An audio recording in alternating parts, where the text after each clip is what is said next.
No, bom, pelo que está é impacto que aqui todo tem riba no turismo, todo visto, pensei ministro de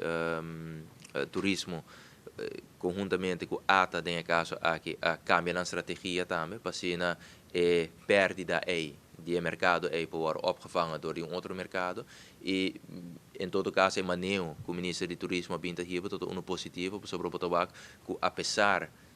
de situação na Venezuela, pelo que se trata turismo sigue cresce. E o Banco Central primeira que aqui na 2020, turismo sigue cresce, forte mi cabeça me noterá com 3,8% a trove. Que pelo que te parte é, obviamente, é maneira que eu arribado de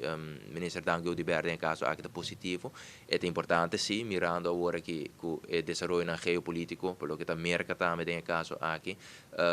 para seguir explorar e seguir diversificar a estratégia e o mercado também para turismo qual é o nosso único pilar não